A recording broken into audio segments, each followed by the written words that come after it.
Orang yang telah menetapkan ridhonya Allah menjadi bagian terbesar pada hidupnya, maka dia adalah orang yang paling ringan beban pada hidupnya ketika dia telah memasukkan ridhonya Allah menjadi tujuan terbesar pada hidupnya. Makanya tidak salah kalau Allah berfirman, waridwanum minallahi akbar. Sesungguhnya keridhaan Allah itu yang paling besar. Karena kalau orang itu sudah meletakkan ridhonya Allah, maka dia tidak akan terbebani dengan komentar manusia. Kalau dia sudah meletakkan ridhonya Allah, maka dia tidak akan terbebani dengan komentar-komentar yang datang dari manusia. Kalaupun dia memberikan pengorbanan pada hidupnya, maka sesungguhnya dia tidak akan pernah menjadi berat dengan apapun yang dia lakukan, selama dia telah meletakkan ridhonya Allah pada kehidupan dia. Makanya sampai ulama Abdul Badawi Al-Khalafi juga menyampaikan, Masya Allah, Abdul Badawi Al-Khalafi menyampaikan sumber permasalahan dan problematika pada kehidupan kita kalau kita meletakkan makhluk pada hati kita lebih besar daripada kita meletakkan Khalik pada hati kita.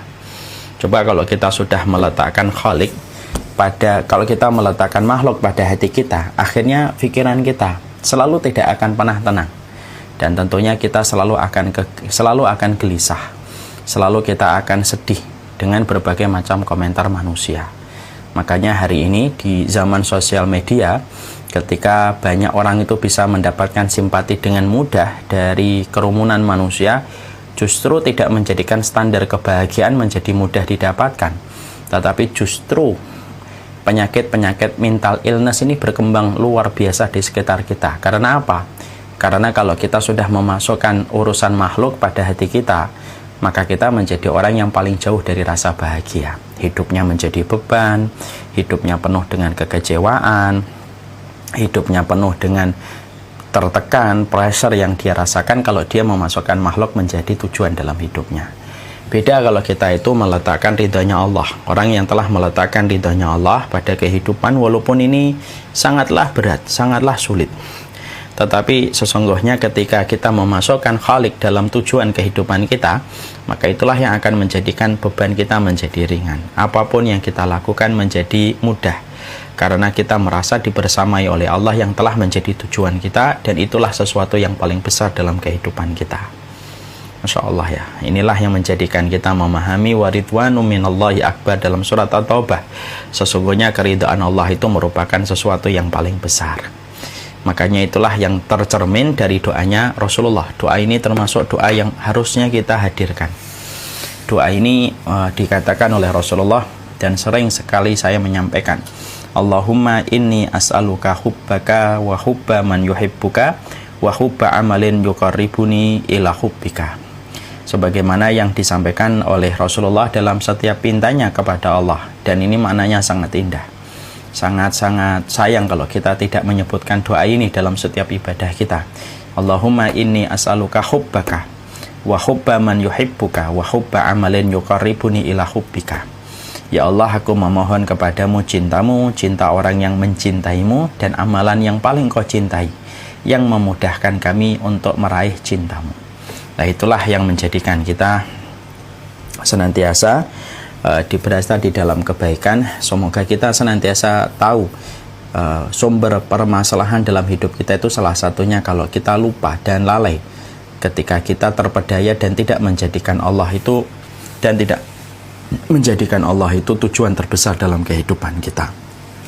Makanya orang kalau mereka telah meletakkan ridhonya Allah pada jantung hatinya, mereka itulah sebenarnya wali-wali Allah yang terbaik. Mereka lah orang-orang yang terbaik dan pilihan dalam kehidupan dunia ketika mereka telah mendapatkan keridhaan dari Allah. Dan kita tentunya paham ya, sudah sering saya sampaikan, orang kalau sudah mendapatkan ridhanya Allah, bukan hanya bebannya ringan, dia tidak akan terbebani dengan komentar manusia, tidak peduli dengan apapun dari pencapaian-pencapaian urusan dunia kalau dia memang sudah menempatkan Allah menjadi khalik dan tujuan dalam hidupnya. Bukan hanya itu saja, tapi Allah juga akan memberikan kepadanya pertolongan-pertolongan dari kalangan malaikat yang memberikan kepadanya tasjid. Tasjid itu penguatan, motivasi, di mana penguatan dan motivasi itu tidak ada yang bisa menandingi, karena yang memberikan itu adalah para malaikat, para pesuruh-pesuruh Allah yang Allah turunkan kepada mereka yang dicintai oleh Allah. Makanya di dalam salah satu riwayat yang sahih, dalam riwayat Muslim, ada hadis yang membuat kita bisa tersenyum kalau kita sedang merenungkan. Ketika kita berharap kita bisa mendapatkan apa yang ada di dalam hadis ini. Hadisnya itu adalah innallaha idza ahabba 'abdan da'a Jibril faqala ya Jibrilu inni uhibbu fulanan fa'ahibbuhu fayuhibbuhu fayunadi fi ahli sama innallaha yuhibbu fulanan fa'ahibbuhu fayuhibbunahu wa yad'u lahul qabulu fil ardi.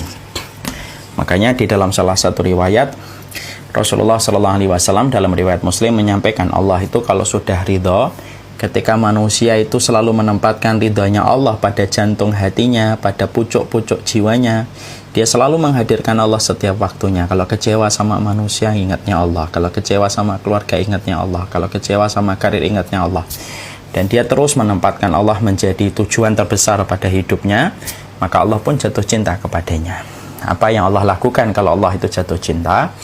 Maka kata Rasulullah, Allah itu kalau jatuh cinta tidak menyembunyikan nama, ya, nominator yang menjadikan Allah jatuh cinta, tapi Allah sampaikan namanya. Allah panggil malaikat Jibril, ya Jibril, dipanggil Jibril.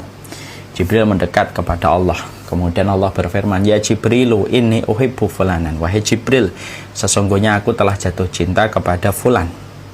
Disebutkan namanya, disebutkan keluarganya, disebutkan alamatnya, disebutkan tempatnya dia di mana, disebutkan apa sih episode yang menjadikan dia bisa dicintai sama Allah. Lalu Allah berfirman, inni uhibbu fulanan, Jibril, aku ini jatuh cinta sama dia, aku jatuh cinta sama dia, kata Allah. Maka Jibril kemudian mendapatkan amaran, mendapatkan perintah, ya Jibrilu fahibbuhu, wahai Jibril, cintailah dia Jibril sebagaimana aku mencintainya. Maka Jibril mencintai orang tersebut. Selesai? Belum. Kemudian Jibril fayunadi fi ahli sama. Kemudian Jibril mengumumkan ke seluruh penduduk langit. Innallaha yuhibbu fulanan, wahai para penduduk langit, Allah ini baru saja mengambarkan, membuat kabar, membuat pengumuman, Allah telah jatuh cinta kepada fulan. Disebutkan namanya, keluarganya, episode hidupnya yang menjadikan Allah jatuh cinta kepadanya. Fahibbuhu, cintailah dia, wahai seluruh penduduk langit. Yang dikatakan oleh Allah, la ya'sunallaha ma'amarahum wa yaf'aluna ma yu'marun. Yang mana kata Allah Subhanahu wa taala adalah para penduduk langit itu tidak pernah bermaksiat terhadap apa yang diperintahkan kepada mereka dan melakukan apapun yang dititahkan kepada mereka. Maka kemudian malaikat-malaikat pengisi langit itu berkata, kami mencintainya, wahai Jibril. Kami mencintainya sebagaimana engkau dan Allah mencintainya.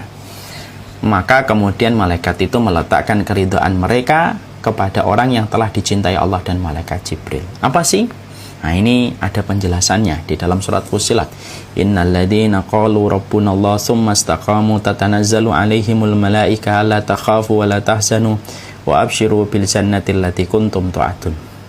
Kalau sudah dicintai oleh Allah, dicintai oleh para malaikat akan turun untuk memberikan kekuatan, memberikan motivasi kepada orang-orang yang Allah cintai. Ya. Lalu motivasinya apa? Alla takhafu wa la tahzanu. Jangan kamu sedih, jangan kamu khawatir. Wa absyiru bil jannah, dan bergembiralah dengan berita surga yang telah dijanjikan. Dan itulah yang menjadikan orang yang telah menjadikan Allah menjadi tujuan dan dia mendapatkan ridhanya, maka selalu pertolongan Allah lebih besar daripada episode berat yang dia jalani. Ujiannya memang berat, tetapi pertolongannya lebih besar daripada ujian. Kesulitannya memang tidak sedikit, tetapi pertolongan Allah lebih banyak daripada kesulitannya. Dan itulah kunci kenapa orang solih ujiannya bertubi-tubi, tapi kenapa senyuman tidak pernah lengser dari wajahnya, ketenangan tidak pernah hilang dari serambah hatinya. Ya karena mereka mendapatkan motivasi dari para malaikat yang terus memberikan kalimat-kalimat penyejuk dan motivasi. Sudahlah, tidak usah khawatir, udahlah, tidak usah sedih, karena sesungguhnya kamu telah diberitakan dengan kabar gembira surga. Nah, itulah yang menjadikan kita paham.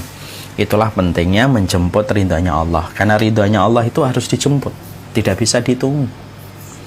Tidak bisa ditunggu, tidak bisa kita harapkan laduni datang kepada kita tiba-tiba. Ya tidak bisa.